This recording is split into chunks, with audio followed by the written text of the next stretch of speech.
ओम दीदी, आपने पूर्व में बताया कि योगी को शुद्ध भूमि में, एकांत स्थान में, जो न बहुत ऊंची हो और न ही बहुत नीचा, ऐसे अपने आसन को स्थिर स्थापन करके उस आसन पर बैठना चाहिए।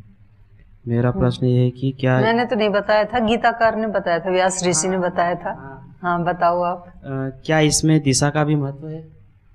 दिशा का ऐसा है, जहां हम बैठते हैं तो जिस तरफ हमारा मुख होता है वो हमारे लिए पूर्व दिशा होती है। तो महत्व है। जैसे अभी तो मान लो, जैसे मैं इधर बैठी हूँ तो सूर्योदय भी इधर से ही हो रहा है, अभी तो मिल रही है।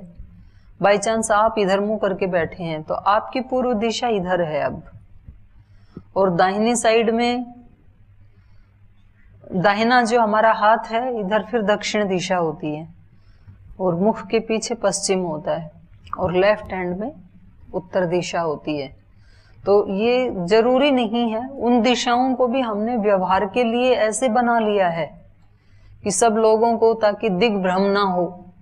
तो ये हमने सृष्टि के आदि में ही हमारे शास्त्रकारों ने ही तय कर दिया कि जहां से सूर्योदय होगा उसको हम पूर्व दिशा कहेंगे, अस्त होगा उसको पश्चिम कहेंगे, और लेफ्ट को उत्तर कहेंगे, और राइट को दक्षिण कहेंगे। ऐसे तय कर लिया। तो ये व्यवहार के लिए ही है, ऐसा कोई वो नहीं है इसका। जैसे बताते कि सोने के लिए पूर्व में सिर करना चाहिए और पश्चिम में करते तो आयु क्षीण होती है। आयु क्षीण नहीं होती है। पृथ्वी जैसे घूम रही है ना ध्रुवों के ऊपर, तो एक जो पृथ्वी की जो गुरुत्वाकर्षण शक्ति है तो उसकी इस तरह से गति हो रही है। जैसे चुंबक आप हाथ में लेंगे तो एक ही तरह के जो दो चुंबक हैं, जैसे नॉर्थ नॉर्थ चुंबक हैं, और उसको आप मिलाना चाहें, आप कितनी भी शक्ति लगा दें वो मिलेंगे नहीं। और उस समय हमें मालूम पड़ता है कि इसको मिला रहे हैं तो ये जो बीच में जो एनर्जी है, शक्ति है, वो उनको रोक रही है, नहीं मिलने दे रही है। पॉजिटिव और नेगेटिव मिलते हैं, दो पॉजिटिव पॉजिटिव नहीं मिलेंगे, दो नेगेटिव नेगेटिव भी नहीं मिलेंगे। तो हमारे शरीर में भी ऐसे ही ऊर्जा का वो हो रहा है, गति हो रही है। तो जैसे हमारा सिर जो है ये ऊपर की दिशा में है ना, तो ये नॉर्थ है, उत्तरी ध्रुव है ये, और नीचे दक्षिण है। तो अगर इसको नॉर्थ को नॉर्थ में ही करेंगे, नॉर्थ दिशा में ही, तो फिर वो दोनों एक शक्तियां मिल गई ना, तो वो शक्ति जो है वो प्रवाहित नहीं होगी हमारे शरीर में, वो दूर हटेगी। जैसे दो एक तरह के चुंबक लें तो दूर हटते हैं ना, वो मिलते नहीं हैं। तो वो शक्ति हमने नॉर्थ में ही यदि सिर किया तो इसलिए मना करते हैं कि नॉर्थ में नहीं करना चाहिए। तो फिर किधर करें? तो फिर पूर्व में कर लो, उधर से सूर्योदय हो रहा है, एनर्जी ज्यादा आ रही है, तो उत्तर पूर्व तो मिल जाएंगे, अपोजिट हैं दोनों। पश्चिम में भी कर लो, पश्चिम उत्तर भी मिल जाएंगे, दक्षिण में भी कर सकते हैं। तो केवल एक दिशा में मना किया जाता है। तो पहले आपका पहले वाला प्रश्न पूरा कर देते हैं एक बार।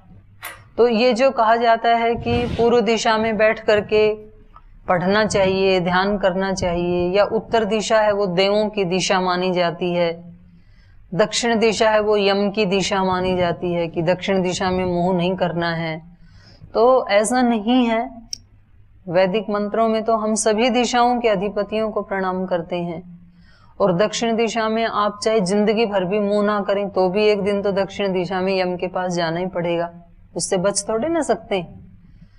तो ये हमने व्यवहार के लिए बना रखे हैं कि भाई इधर से सूर्योदय होता है तो निश्चित रूप से सुबह वहां का एनर्जी लेवल जो है वो बहुत हाई होता है, तो उधर मुख करके यदि हम बैठेंगे पढ़ेंगे, और फिर जब वो उदय हो जाता है तो तब तो साक्षात ही उसकी सूर्य की जो रश्मियां हैं उनके माध्यम से हमें एनर्जी मिलती ही है। तो सुबह सुबह की अल्फा किरणें होती हैं, तो जो साइंस की दृष्टि से शरीर के लिए बहुत ही ज्यादा पोषक होती हैं।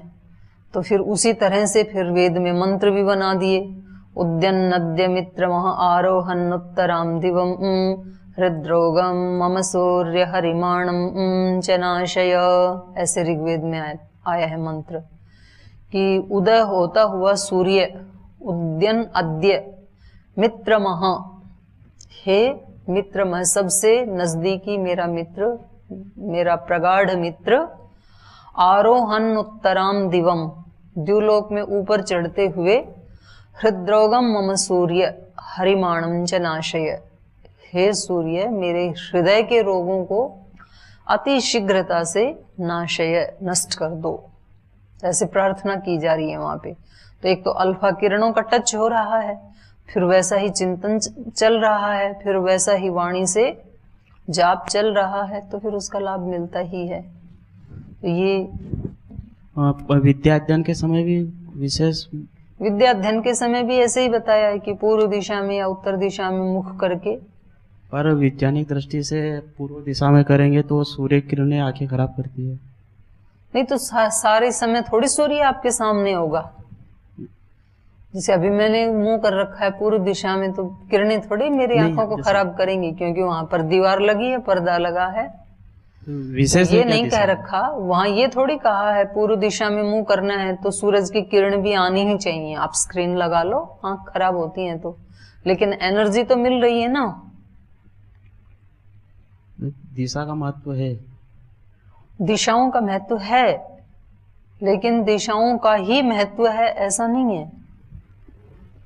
दिशाएं व्यवहार के लिए भी है और साइंटिफिक रीजन भी है, उसको भी कोई मना नहीं कर सकता, जैसा जिसका है। लेकिन उसमें यह नहीं है कि किसी अन्य दिशा में कर लिया आपने मुंह तो वहां पर पढ़ाई नहीं होगी या वहां पर ईश्वर नहीं है, ऐसा नहीं है। जैसे शरीर के अपने हरेक अंग प्रत्यंग का अपना महत्व है, पैर अपनी जगह है, मुख अपनी जगह है, पर पैर कभी भी मुख का काम तो नहीं करेगा ना। तो ऐसा ही है, पूर्व का अपना महत्व है, उत्तर का अपना है, दक्षिण का अपना है, सब दिशाओं का अपना महत्व है। लेकिन कोई भी दिशा अच्छी या बुरी है ऐसा नहीं है, सबकी अलग अलग शक्तियां हैं। और जब हम खास करके साधन भजन के लिए बैठते हैं, अब जैसे आप यज्ञशाला में बैठते हैं तो हवन कुंड के चारों तरफ बैठते हैं, तो सबका मुख तो पूर्व में हो ही नहीं सकता ना। हवन कुंड पे बैठेंगे तो कुछ का मुंह तो इधर उधर होगा ना, चारों तरफ बैठे हैं तो वो भी मंत्र तो बोल रहे हैं, प्राची दिग्ग्नि अधिपति, तो उनकी प्राची किधर है? फिर उनकी प्राची उधर ही है जिधर उनका मुख है।